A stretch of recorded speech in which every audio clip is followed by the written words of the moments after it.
My ex-girlfriend is there. I have to go pick her up. Cliff, my husband, said this, staring at a woman as if mesmerized. I was shocked and speechless at his sudden outburst. This happened on our wedding day, while we were on our way to the ceremony in the car. Cliff abruptly hit the brakes and stopped, seemingly observing the situation for a while. The woman Cliff was looking at was carrying a heavy load of luggage.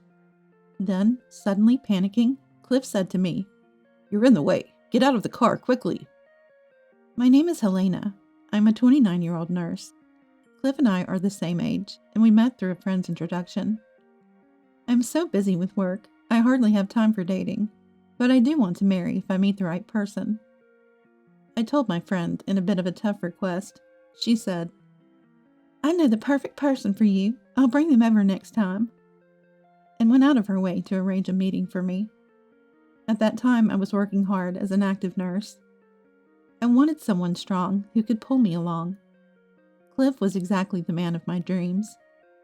He took pride in his work and had a good sense of confidence, approaching everything with seriousness. I hardly ever talked to men outside of work, so I was nervous, but being a nurse must be very tough, especially now. I guess healthcare workers are having a hard time, both mentally and physically, Cliff said. His consideration comforted me greatly. I responded, Yes, it's challenging, but look at you, Cliff. I feel I should strive to do better. Cliff blushed at that. I was drawn to Cliff, not just his serious side, but his ability to laugh too. We dated smoothly after that and decided to get married.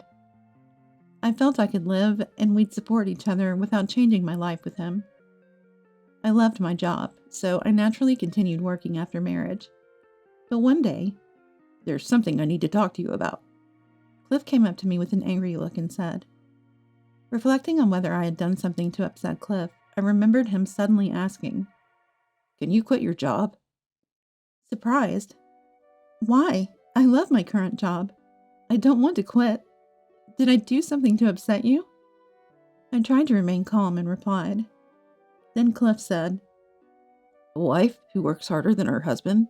What will people think of me? From now on, Helena, you will quit your job and focus all your energy on housework. And I'll support you, okay? He spoke in a commanding tone. Honestly, it was the first time I had seen Cliff like this, and I found it quite strange. I told Cliff, If you wanted a housewife, you should have said that before we got married. Then we could have discussed it. Cliff replied, I've never met someone so dedicated to their job and striving for perfection. I thought it would be great if you became a housewife after marriage and took care of the household chores perfectly, as I'm not good at them. He said quietly.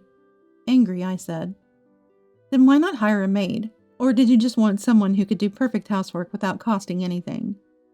To which Cliff said, Don't be ridiculous. Of course not. If I didn't feel comfortable with someone, I wouldn't marry and live with them. I was torn, but still in the early days of marriage, and with feelings for Cliff, I thought I should try harder. Hesitantly, I said, If that's the case, I'll try a bit harder with the housework, but I'm not quitting my job. And please don't talk about such things until you can cover the living expenses of 2 adults on your own income. And I continued working. Cliff, perhaps very upset, not only stopped doing housework, but also began to constantly monitor what I did. Naturally, my workload only increased. There were days when I skimped on housework because of work. Then Cliff would pounce on the opportunity to criticize, taking pride in pointing out what was wrong. Frustrated, I told Cliff, I get it, housework isn't your thing. It's okay if it's not perfect. But since we both work, it would be nice if you helped a bit. Cliff sighed in exasperation. That's what I've been saying. I don't like doing housework because I'm not good at it. It's hard to balance work and housework, so you should just quit your job. He just wouldn't listen. I couldn't take it anymore and said, When will you understand that our household can't function without both incomes? Without my salary, we'd barely manage to pay the rent and fixed expenses. But he didn't seem to care. Whenever the subject of his earnings came up, Cliff quickly changed the subject. Then, Maggie was much more perfect at it. I'm surprised there's such a difference between two women. No matter how good you are at your job, failing at housework, a woman's job, is a failure as a woman. Be grateful I married you, even though you can't do it perfectly. Cliff said. Maggie was the girl Cliff dated before me.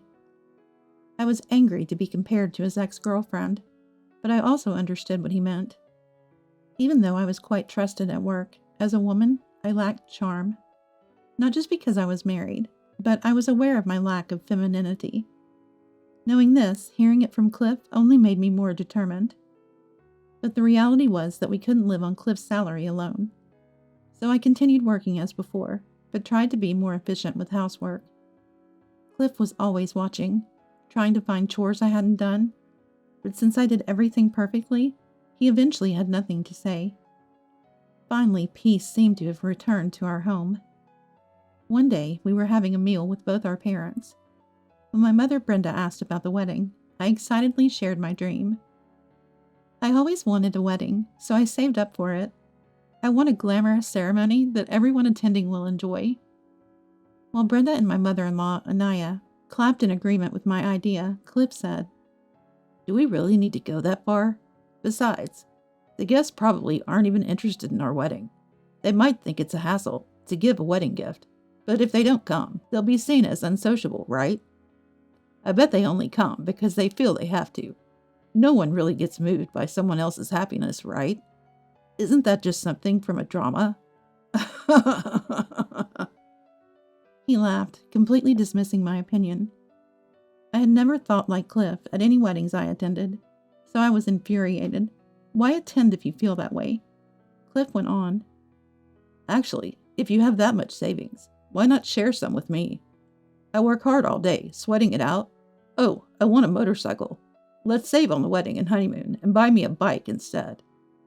And just like that, he started planning to spend as little as possible, all for his motorcycle. Looking at our parents, I saw their faces tense, holding back what they wanted to say. Feeling unsettled, my in-laws quickly spoke up.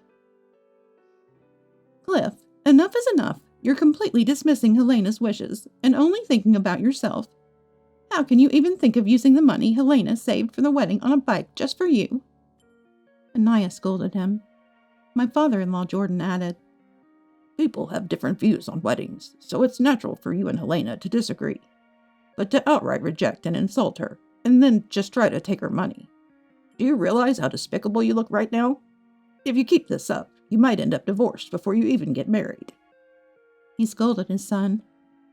I told Cliff, "I've always been moved and had fun at weddings. Seeing a bride happy always brings tears to my eyes. It's a moment when you can feel how much the groom values the bride, and I even thank them for having the ceremony.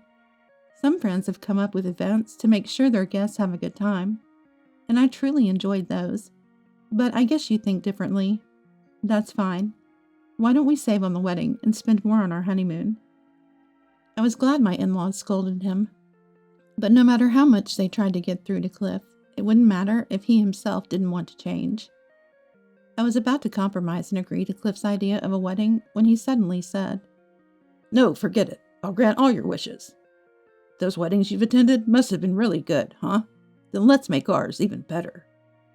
Cliff suddenly became serious. He's the kind of person who doesn't like being compared to others. Plus, the warning from his parents about a possible divorce seemed to have made him reflect. Our parents looked relieved. "It'll be busy, but make sure you discuss things together. It's not right to only push through one person's opinion, but not saying anything because they won't listen is also wrong. Always share your feelings with each other," my mother said.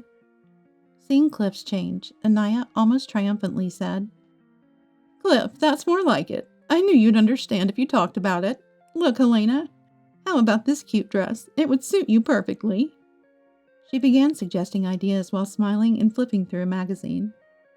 "Helena, don't hold back. If you need more money, we can help cover the costs." She even offered. I felt bad and said we plan within our budget, but my in-laws seemed really excited about the wedding, which made me happy. They had treated me like their own daughter since we started dating. "If Cliff ever does anything terrible to you, tell us right away." They continued to assure me. From then on, we were able to proceed smoothly with the wedding preparations. Cliff said, "We'll have a wedding like no one else has ever had." he started researching enthusiastically in books and on the internet, bringing more ideas than even me. Seeing other weddings, he'd say, "This looks nice," and smile naturally. Watching him, I felt reassured that the beauty of weddings was getting through to him. We both loved to delve deep into things once we decide to do them. In our discussions with the wedding planner, time would fly by, and the days, though busy, felt peaceful and enjoyable. Finally, the day of our wedding arrived. It was a hot summer day, but the weather was clear, so we were relieved we could have the ceremony without issues. Cliff was also enthusiastic, and we woke up early, fully prepared to leave. We were driving to the venue with Cliff at the wheel. If we continued driving normally, we'd easily make it to the ceremony on time. While looking forward to it, suddenly, Cliff hit the brakes. I panicked and asked, What happened?" There was no immediate danger, and I couldn't understand why Cliff had stopped so suddenly.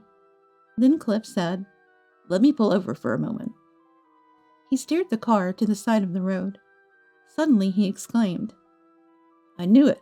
There's Maggie," and stared at a woman walking on the sidewalk for a while. Surprised and speechless at his sudden outburst, I noticed that Maggie seemed to be struggling with heavy luggage, occasionally stopping to rest. From Cliff's reaction, I wondered if he was considering helping her because she seemed to be having a hard time. Though I felt complicated emotions watching him stare, I was relieved when Cliff resumed driving. To be honest, I had been feeling that Cliff might still have feelings for his ex-girlfriend. He always compared what I did to her, complaining whenever he felt I didn't measure up. I had hoped he wouldn't do such a thing on our wedding day, and was relieved it seemed to be an overthought. However, after a few left turns and losing sight of his ex-girlfriend, Cliff pulled over again and looked at me with a smile. "You're in the way. Get out of the car," he said abruptly. Shocked, I responded, "What? Why? Are you going to talk to her? You know today is our wedding day, right?" Cliff replied, "She was carrying so much stuff. It must have been hard. Just do what I say." Then he forcefully pulled me out of the car by my arm. "Don't follow me. Don't you dare." He said that and drove off alone. Afterward, I was too stunned to think and just stood there. I couldn't catch up to the car, and I didn't have my wallet or phone with me. Anger began to build at the thought that he didn't care about our wedding, but I walked to the venue alone, not wanting to cause trouble. I thought even if Cliff didn't show up, I could tell my in-laws that my belongings were still in the car, and they would help me retrieve them. Thinking about the future, I soon arrived at my destination. The walk wasn't too far, and I arrived on time, but it was exhausting under the hot sun without a parasol. Entering the building to take a break, I found Cliff looking visibly downcast. It made sense that he arrived before me since he was in a car, but why was he here if he had gone to see Maggie? As I wondered, Anaya rushed over upon noticing me. "Helena, I'm so sorry for our foolish son. Are you okay? It's been hot, hasn't it? Here, drink this," she said, offering me water. After gratefully accepting it.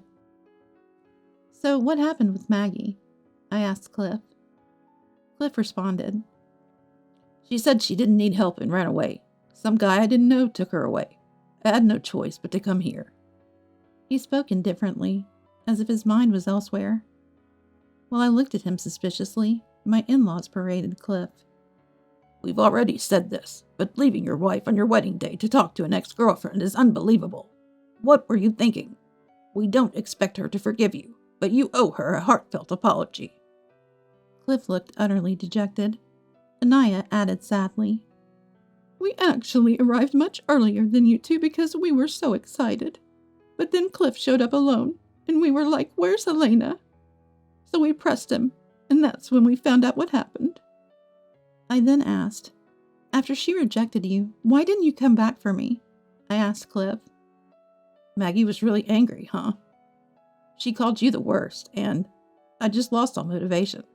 I figured you'd come to the venue anyway, so I thought I'd just wait here," he said. Looking closer, I noticed Cliff's cheek was red and swollen, later learning that Jordan had hit him, unable to hold back his anger. Then, to our surprise, Maggie arrived, with an unfamiliar man by her side, introducing him politely as her husband Nelson. Nelson glared at Cliff.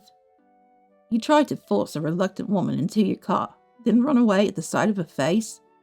I heard from Maggie. You've been following her, even after breaking up. And today, on your own wedding day, abandoning your wife to approach an ex-girlfriend is beyond low."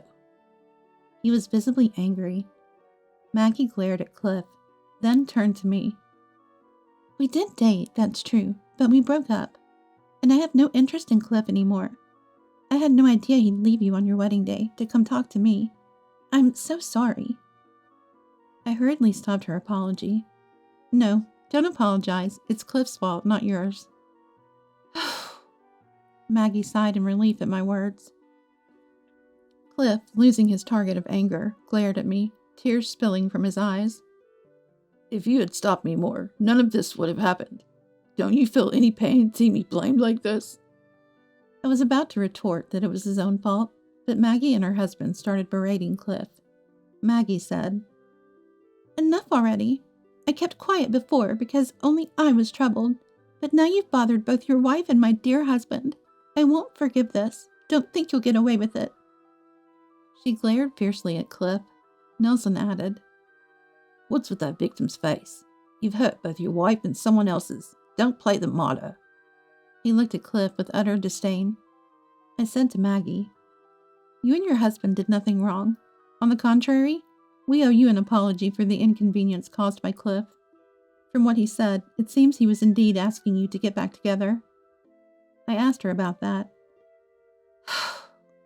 Maggie sighed deeply and nodded. "Actually, our home is quite close to Cliff's parents.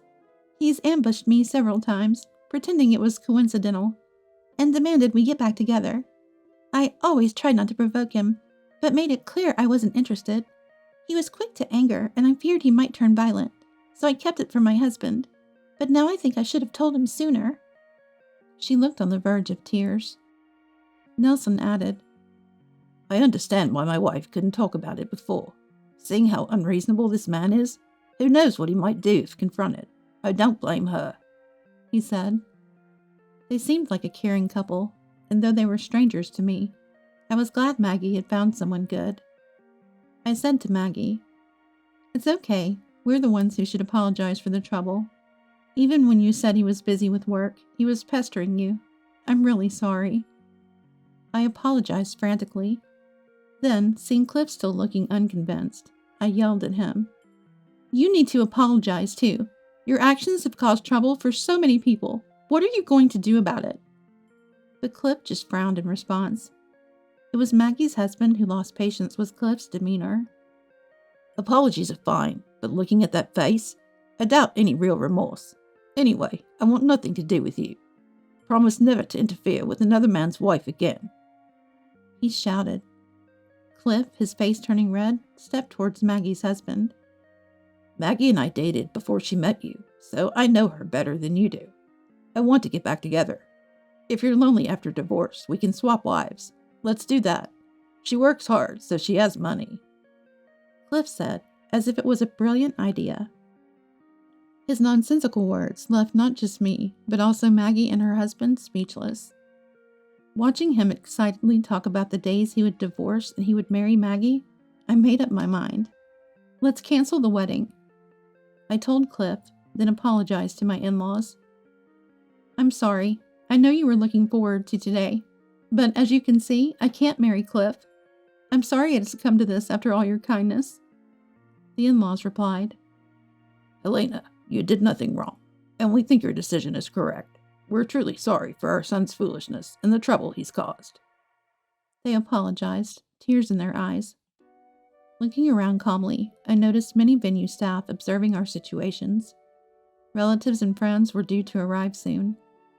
Feeling too guilty to cancel at this point, I talked with the staff to turn the event from a wedding into a dinner party, deciding not to accept any wedding gifts.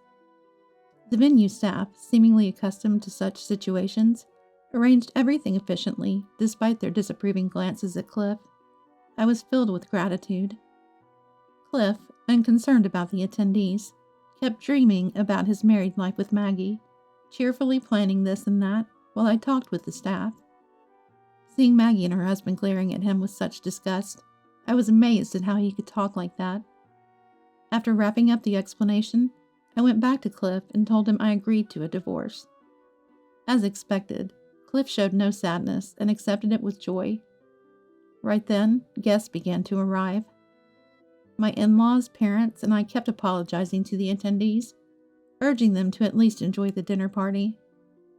I had never intended to discuss such a foolish situation, but Cliff was gleefully telling everyone about the wedding cancellation and our divorce.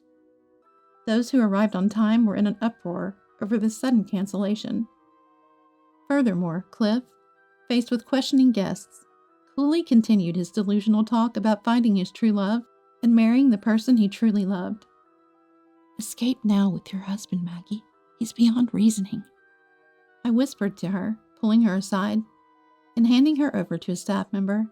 She and her husband quickly left through the back door. Cliff, realizing Maggie was gone, became furious. Seeing them walking away outside, he rushed out after them, yelling, "Maggie, wait! Don't go with that guy! Come home with me!" "Just stop it, Cliff. Don't come near Maggie. Just disappear." Cliff was easily stopped by Maggie's husband, and then restrained by my father and Jordan, who dragged him back into the venue. I followed, apologizing repeatedly to Maggie and her husband. The guests, having witnessed everything, were thoroughly disgusted and left with remarks like, "You're the worst," to Cliff. The event ended with few people remaining. I felt sorry, but with Cliff's rampage, there was little else I could do. In the end, only my friends, parents, and in-laws stayed. They comforted me, and I began to regain some composure. After the cleanup, Cliff said, "Now that it's over, I'm going to Maggie's house," and tried to leave, but was forcefully put into a car by my tearful in-laws. A few days later, with my in-laws present, I got Cliff to sign the divorce papers, successfully finalizing our divorce. I had my in-laws help move Cliff's belongings out of the house or send them by mail. It was a hectic time, but it finally came to an end. One day, while refreshing myself in a suburban town, I ran into Maggie and her husband at a shopping mall. Worried about how they were, I asked about their well-being. They told me that Cliff, undeterred, had been watching the places where they met Maggie, and even followed her to her home and workplace. Cliff had said, "We're still in a relationship, right? You only acted reluctant because you were shy, weren't you?" Cliff apparently kept asking for a reconciliation, saying only what suited him. Maggie finally consulted the police and began legal proceedings against Cliff. Cliff, believing he had done nothing wrong, spouted his delusions in front of the police, leading to him being deemed a dangerous individual. Prompt legal action was taken, and a restraining order was issued against Cliff, preventing him from approaching Maggie. Surprisingly, the restraining order seemed to dampen Cliff's spirits. Facing legal action, he finally realized Maggie truly despised him. Since then, he has apparently stayed away from her. While it no longer matters to me, I'm relieved that Cliff won't trouble Maggie and her husband any further. Maggie continued, "Actually, we're moving soon to a place near my husband's family. We came here today to buy cleaning supplies for the move. Helena, I hope you stay well," she said. I bid them farewell with repeated goodbyes, and they left with smiles. Watching their retreating figures, I silently wished them happiness. This seemed to be the end of the matter. Just as I thought to delete Cliff's contact, surprisingly, he called me. I had kept his number for property division matters, but didn't expect a call. Reluctantly answering the phone, after just meeting with Maggie and her husband, I was worried. "Can we cancel the divorce? Living alone made me realize how important you are, Helena. Let's live together again, cooperatively," I heard Cliff say. After pondering his words for a good 10 seconds, I calmly replied, "That's ridiculous. We're strangers now. No matter what you say, I have no intention of remarrying you. Please don't contact me again." I hung up, setting his number to reject future calls. Cliff kept making noise on the other end, but now I was completely free of him. He tried calling from different numbers for a while, but I ignored them and eventually changed my phone and number, finally finding peace. I've moved out of the house, so there's no worry if he shows up, and there's no way for him to contact me.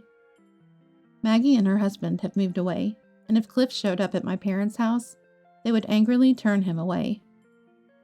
My in-laws, disillusioned with Cliff after this incident, sold their house.